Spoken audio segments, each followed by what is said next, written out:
দীপ্ত ঈমানের স্ফুলিঙ্গ। হযরত মুয়াজ ইবনে জাবাল ছিলেন একাধারে অদম্য সাহসী যোদ্ধা এবং অসাধারণ মেধাবী ও বিনয়ী এক মানুষ।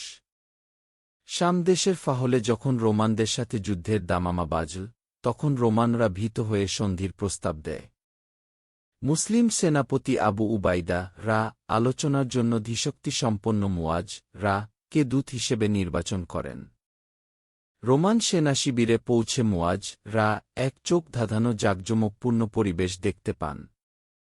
সেখানে তার বসার জন্য দামি কারুকাজ করা গালিচা ও আসন সাজানো ছিল।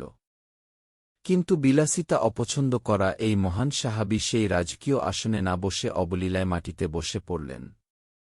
বিস্মিত রোমানরা তাকে দেশের সম্মানিত ব্যক্তি হিসেবে পরিচয় দিয়ে উঁচু আসনে বসার অনুরোধ করলে তিনি মুচকি হেসে বলেন, তিনি আল্লাহর একজন অতি নগণ্য দাস মাত্র, আর মাটিতে বসা দাসদেরই কাজ। তিনি নিজেকে মুসলমানদের মধ্যে সবচেয়ে নিকৃষ্ট বলে পরিচয় দেন। তার এই অবিশ্বাস্য বিনয় ও ক্ষোধাভীতি দেখে রোমানরা আতঙ্কিত হয়ে পড়ে।